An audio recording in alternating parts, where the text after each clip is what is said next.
hands and we say, we will be free! All of us! When you thought, say, of a thing like apartheid, and you saw so many who seemed to be supporting the racist policies of the former government in South Africa, and you say, how are we going to change?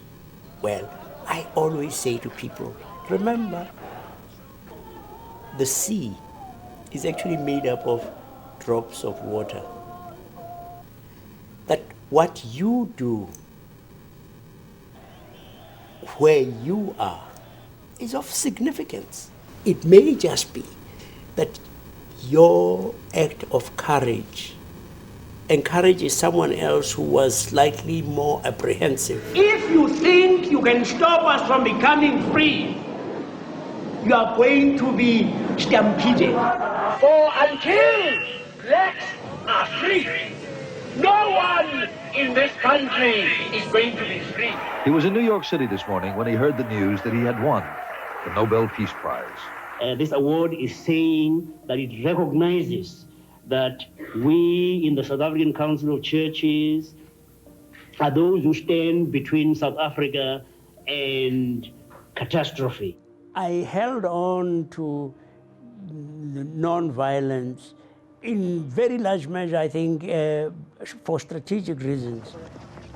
If we went the way of the armed struggle, that we probably would not stand too much of a chance against a government that was armed to the teeth. I did get to the point of saying, I am not a pacifist, but that I was a peace lover and a peace advocate. Because of the conflict of the past, no matter on which side we stood, we all stand in need of healing. The truth shocks, the truth traumatizes, and it's not easy. It's never easy to forgive. It's never easy to be reconciled. It's not cheap. It cost God the death of his son. I could say I have the right to retribution.